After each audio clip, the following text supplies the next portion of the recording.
selamat menikmati video dari saya. Jadi tanpa berlama-lama lagi, mari masuk ke intro.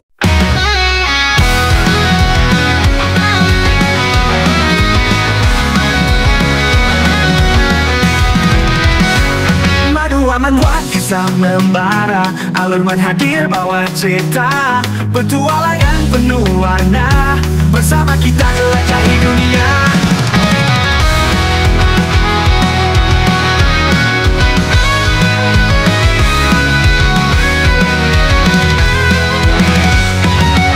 Scene diawali dengan Woojin yang telah menunggu sejak kemarin di bilik toilet, merasa sudah saatnya untuk bergerak.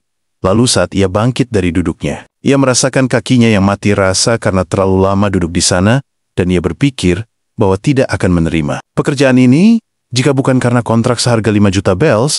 Jadi sekarang ia hanya perlu pergi ke atas untuk menemui Doko di kamar 403.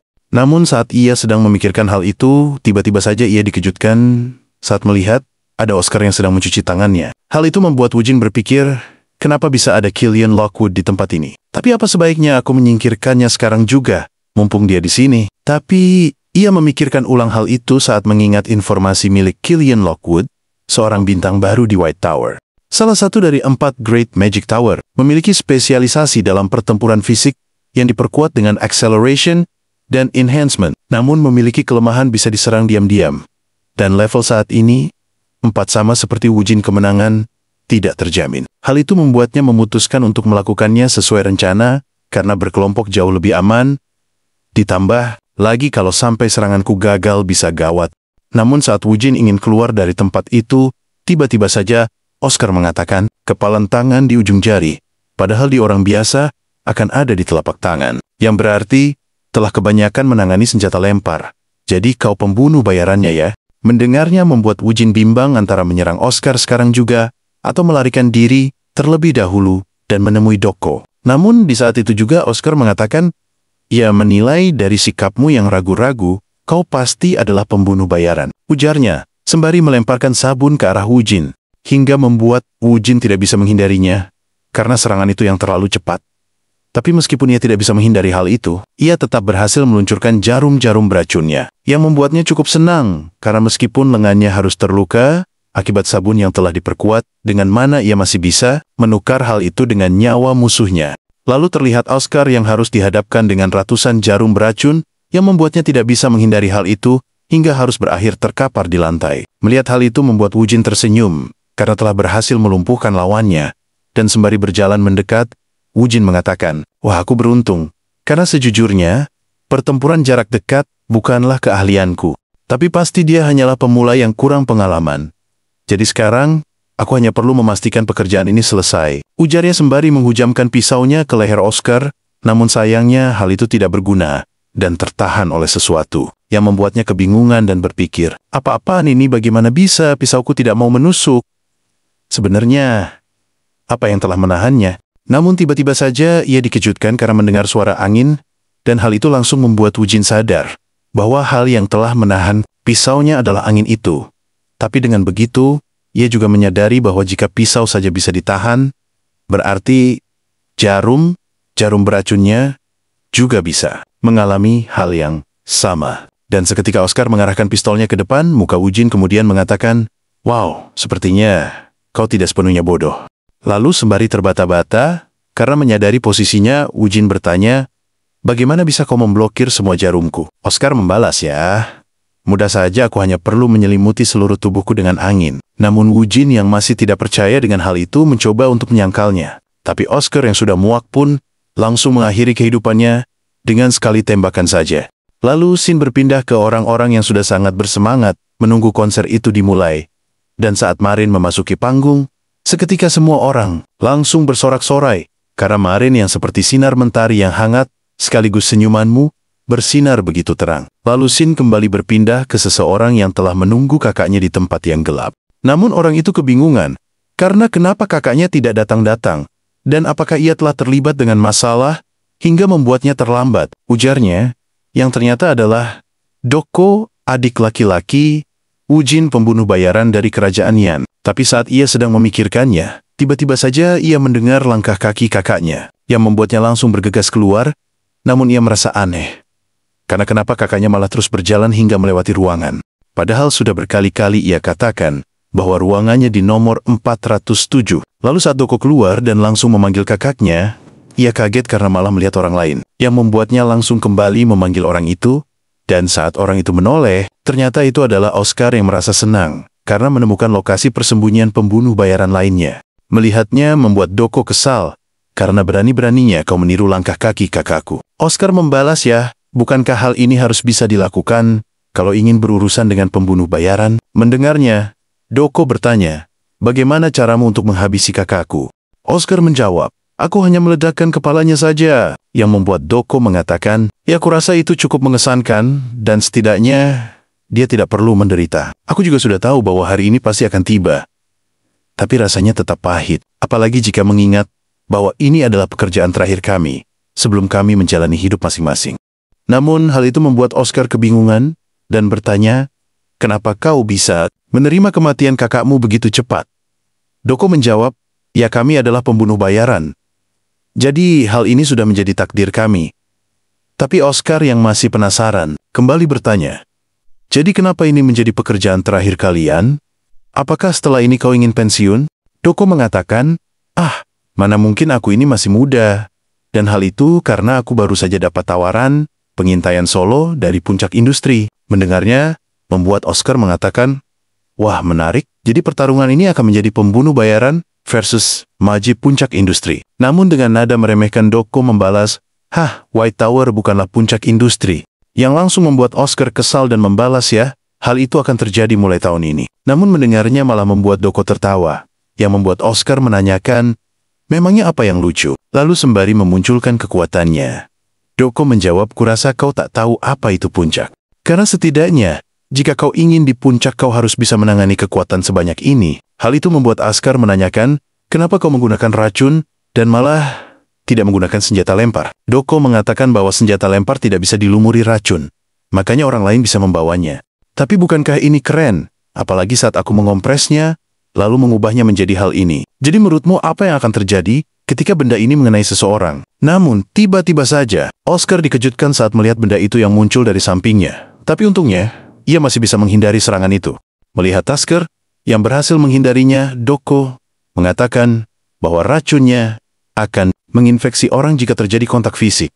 Jadi, kalau sampai begitu, tamatlah sudah riwayatmu. Oscar membalas, ya aku sudah tahu hal itu hanya dari penampilannya saja. Mendengarnya, Doko mempertanyakan kenapa kau sangat tenang. Padahal sudah mengetahui hal itu. Oscar menjawab, karena hal itu tidak penting bagiku, yang membuat Doko kebingungan, karena apakah mungkin kau adalah seseorang yang kebal terhadap segala jenis racun. Oscar menyangkalnya karena sebenarnya ia telah membungkus tubuhnya dengan mana yang membuat udara dari luar terblokir. Hal itu membuat Doko kebingungan karena, kalau begitu, bagaimana bisa kau tetap bernafas? Oscar mengatakan bahwa dirinya bisa membuat oksigen bersih dari dalam tubuhnya. Namun saat Doko masih tidak percaya dengan apa yang dikatakannya, Oscar mengatakan bahwa bukankah hal ini adalah hal yang setidaknya dibutuhkan untuk menyebut dirimu sebagai puncak. Mendengarnya sembari tertawa terbahak-bahak, Doko menjadi percaya bahwa Oscar lah yang telah menghabisi kakaknya. Lalu Oscar yang melihat ada 4 bola racun memutuskan untuk memfokuskan mananya kepada mata agar bisa melihat aliran mananya. Kemudian, dengan sangat cepat, Doko meluncurkan bola-bola racunnya sembari meminta Oscar agar berusaha menghindarinya jika kau bisa. Namun dengan mantra acceleration, hal itu tidak terlalu berguna bagi Oscar yang bisa langsung melewati semua serangannya dan langsung berada di depan Doko. Hal itu seketika membuat Doko sangat terkejut. Karena bagaimana bisa kau langsung berada di depanku? Bahkan berhasil menghindari semua itu. Tapi mau kulihat dari sisi manapun, kekuatan ini bukanlah kekuatan magi level 4. Namun di saat itu juga, Oscar langsung mengarahkan pistolnya ke kepala Doko. Tapi saat Oscar menembakkan pistol itu, sayangnya, peluru pistol itu langsung meleleh terkena racun milik Doko yang langsung membuat Oscar kebingungan dengan apa yang terjadi. Dan bagaimana bisa dimelelehkan peluru hanya dengan racun. Ya sebenarnya orang ini boleh juga. Namun saat Oscar sedang memikirkan hal itu, seketika Doko memegangi kerah bajunya sembari mengatakan, oh sepertinya aku mengetahui apa yang telah menghabisi kakakku yang bodoh. Dan itu pasti adalah pistol ini kan. Lalu dengan cepat Doko langsung menendang Oscar yang berada begitu dekat dengannya, hingga membuat Oscar harus terpental jatuh dari tempat yang cukup tinggi. Melihat Oscar yang telah terkapar di lantai dengan cepat, Doko langsung menghampirinya dan mengejeknya dengan mengatakan, wah, pasti sakit ya. Tapi sekarang, kau bisa apa? Bahkan tidak ada satupun orang yang menyadari hal ini. Namun dengan memaksakan diri Oscar membalas, aku tidak peduli dengan hal itu. Mendengarnya Doko mengatakan, hei bajingan tangguh, bahkan setelah tanganmu terputar seperti itu, kau masih tidak merasa sakit. Dan sebaiknya kau diam saja di sana karena pertarungan kita telah berakhir di sini. Namun dengan sekuat tenaga Oscar menyangkal hal itu dan menembakkan 2 peluru ke arahnya. Tapi dengan mudah, Doko bisa memblokir serangan itu menggunakan racunnya. Bahkan ia juga mengarahkan racunnya kepada senjata Oscar hingga membuat senjata itu harus meleleh. Kemudian dengan merasa sudah memenangkan pertarungan itu, Doko pun memunculkan senjata dari racunnya untuk bersiap mengakhiri Oscar. Namun tiba-tiba saja, ia dikejutkan oleh kembang api yang meledak dengan begitu meriahnya. Dan terlihat Marin yang sedang menyanyi di atas panggung hingga membuat orang-orang bersorak bahagia. Melihatnya membuat Oscar tersenyum, karena Marin mengingat rencana mereka sebelumnya, dan dengan cepat, ia pun menggunakan mantra soundbind yang membuat suara yang begitu keras tetap tertahan di satu titik. Kemudian menggunakan skill noise wave untuk memperparah dampak suaranya hingga membuat Doko yang berada di dalam mantra soundbind mengalami serangan yang langsung menyerang ke arah organ dalamnya hingga membuatnya mengeluarkan darah dari matanya dan terhuyung-huyung tidak bisa mengendalikan tubuhnya. Lalu sembari melihat Doko yang sudah sangat melemah, Oscar berujar di dalam hati, ya aku akui dia kuat, tapi aku telah mengumpulkan suara ratusan ribu orang dan menghantamkannya ke dia seperti petir. Jadi dengan begitu, gelombang suara di dalam tubuhnya pasti akan menyebabkan kerusakan dari dalam yang sangat parah. Namun di sisa-sisa tenaganya Doko masih sempat melemparkan tombak beracunnya yang sayangnya tidak terlalu berguna karena hal itu hanya mengenai langit-langit di sana. Namun melihat Doko yang berteriak kesakitan dengan cepat, Oscar pun langsung menggunakan mantra Wind Bullet. Sembari mengatakan, wah, kelihatannya kau kesakitan, maka biarkan aku mengakhirinya. Dan dengan begitu pertarungan itu pun berakhir dengan Oscar yang menjadi pemenangnya. Lalu sembari berbaring kelelahan, Oscar berpikir bahwa untuk saja Marin masih mengingatnya. Kemudian scene memperlihatkan malam sebelumnya, terlihat Oscar yang meminta Marin untuk melatih satu hal. Di mana hal itu adalah Oscar yang meminta agar saat Marin mendengar suara 2 tembakan, segera nyalakan kembang apinya dan buat penonton berteriak sekeras mungkin. Namun Marin yang merasa hal itu cukup sederhana, bertanya, apakah hanya ini saja yang dibutuhkan? Oscar mengiyakannya karena hal itu saja sudah cukup. Lalu karena Oscar yang sudah mulai kehilangan kesadaran, ia pun menikmati konser itu sekaligus merasa sangat lega. Karena inilah kemampuan sebenarnya yang terbaik dalam industri pemula.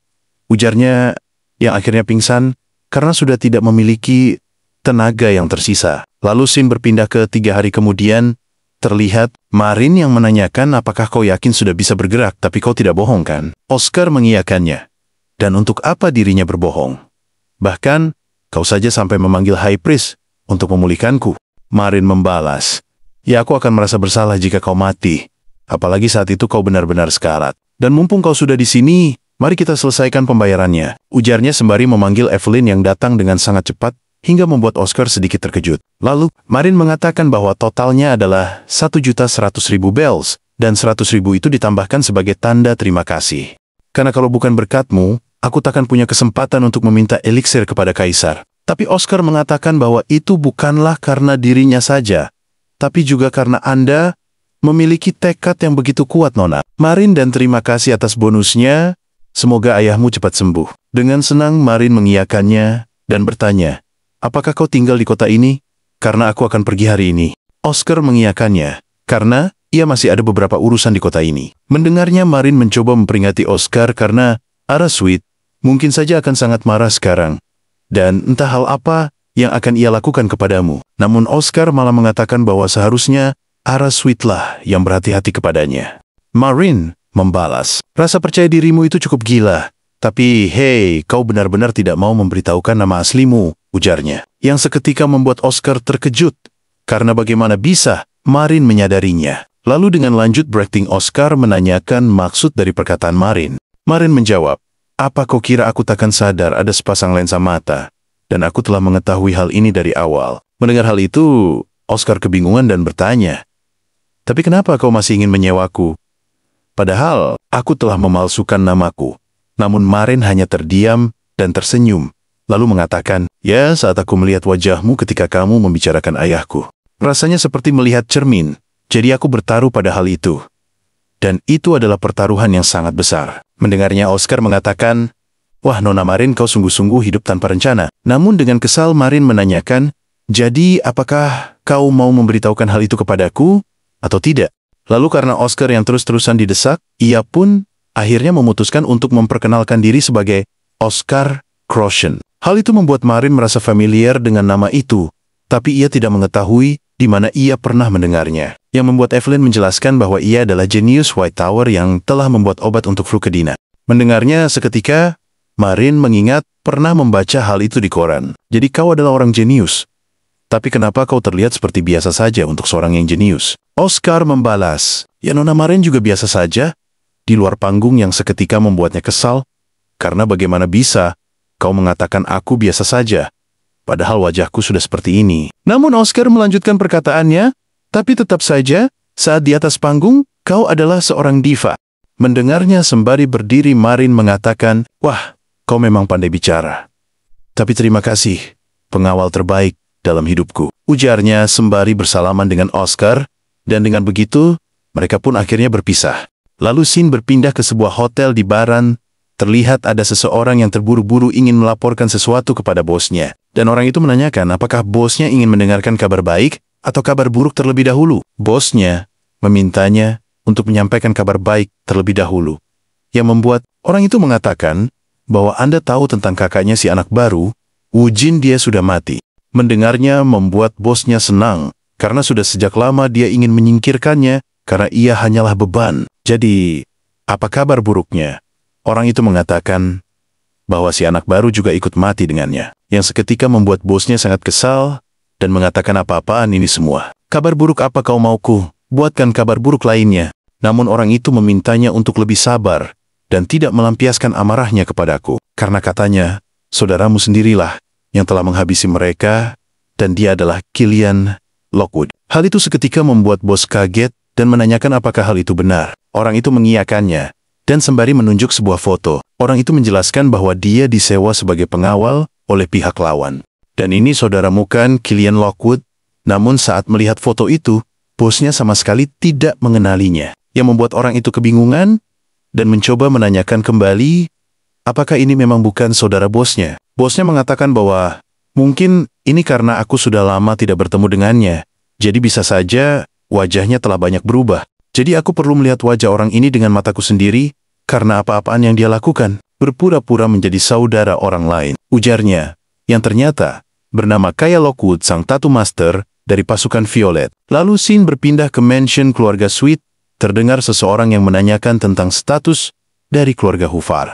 Anak buahnya mengatakan bahwa mereka mengumpulkan prajurit bayaran, tapi tak ada yang layak dikhawatirkan. Mendengarnya bosnya kesal, karena kalau mereka kalah, seharusnya mereka mundur dengan anggun. "Ah, dasar bajingan gigih," ujarnya, yang ternyata adalah Mark Sweet, kepala keluarga Sweet, ayah Ara Sweet.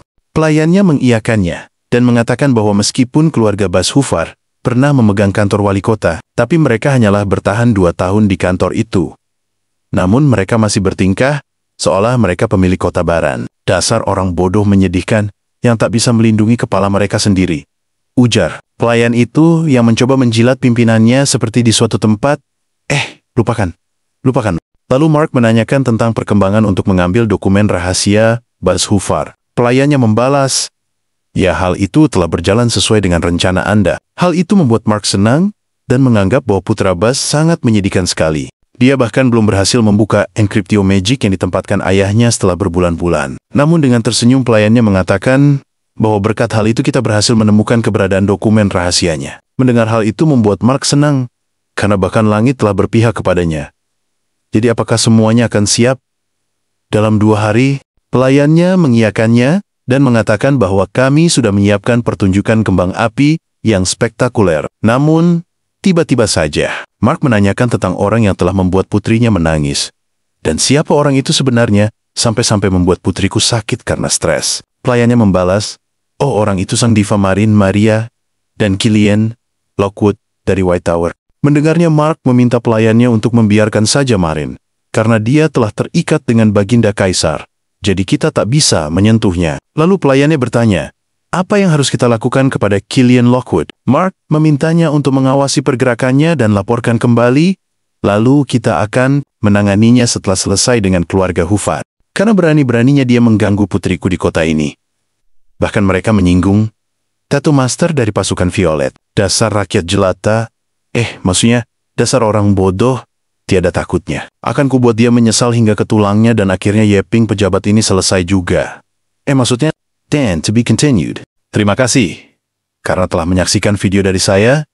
Tapi sebelum menutup video ini, jangan lupa like, comment, and subscribe agar tidak ketinggalan video terbaru dari saya. Terima kasih karena telah bergabung ke membership channel ini.